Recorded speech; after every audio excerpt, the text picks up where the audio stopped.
Well, today's figures do show that the economy is experiencing a very strong recovery, fastest growth in the G7 group of countries, and evidence that our plan for jobs is working.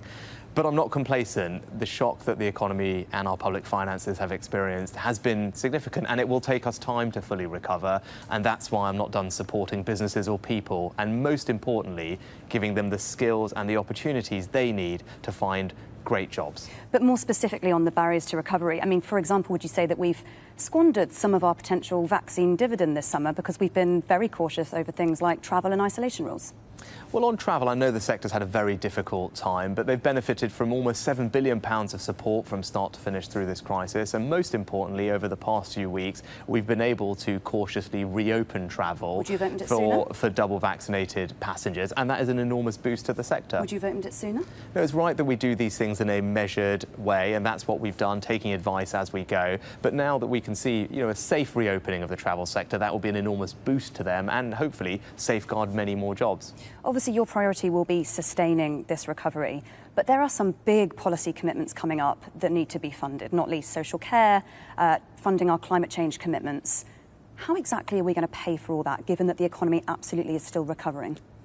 Well, the economy is recovering, and it's recovering well. I think when it comes to the spending review over the autumn, which we will do, what we're going to see is absolutely no return to austerity. People are going to see very strong investment in public services. Over the course of this Parliament, for context, by the end, we'll be spending £100 billion a year more every year than we did at the beginning. That's why we're going to be able to have 50,000 more nurses, 20,000 more police officers, 40 new hospitals, and roll out things like broadband across the country to spread opportunity. And that's what we were elected to deliver, and that's what we're getting on and doing. But there are some big numbers, climate change alone, £1.4 trillion. And it's time to level with the taxpayers, surely, about whether they're footing that bill.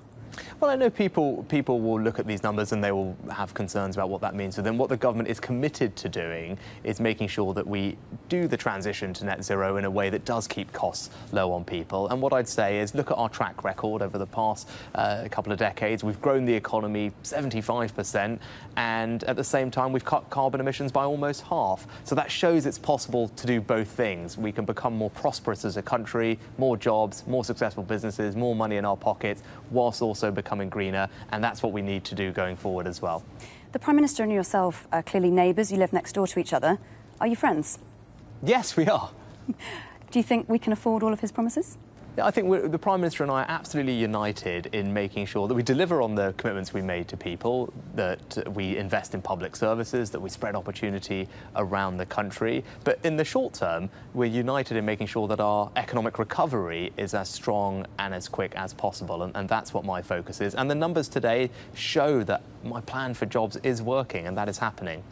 The pandemic has clearly hit the poorest the hardest, and we know that. And in the last week, we've seen fuel prices are rising, Ofgem raising the energy price cap, and the poorest are most likely to have worked through their savings as well. What are you going to do to ensure that this recovery is fair? Well, one of the things I'm proudest of over the past 12 to 18 months is that we have looked after the most vulnerable in our society, and all the figures show that those on the lowest incomes have seen the most support from this government at what has been a very difficult time, and we're not done supporting people. My firm belief is the best way to help those families is to make sure that they can have well-paid work, and we've got a suite of things that we're doing. The national living wage is going up. We're also helping them with new skills training to find better jobs. The Kickstart scheme, where the government is fully funding high-quality jobs for young people at risk of unemployment. Those are the types of things we're doing, and they will all make a major difference. Extending that temporary uplift in universal credit, though, is clearly going to help the most. Why won't you do that?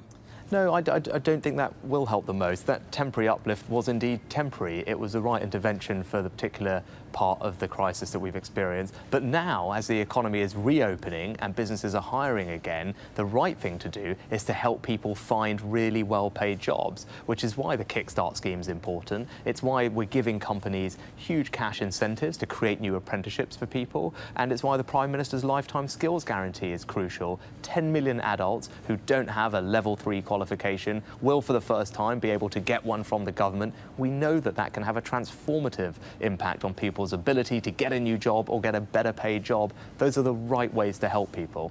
I know you're keen to get people back to the office. Can I ask how much of the proportion of the staff who work here at the Treasury are back to the office at the moment? Yeah, well, we're making good progress. I was actually just hosting coffee with a bunch of recent graduates who've joined the Treasury over the last 6 to 12 months, and all of them are excited to slowly and carefully be coming back to the office, and that's very much the government's guidance. You know, we're no longer instructing people to work from home, and it will be up to employees and employers to make those decisions for themselves, and what we expect is a cautious and gradual return to the office.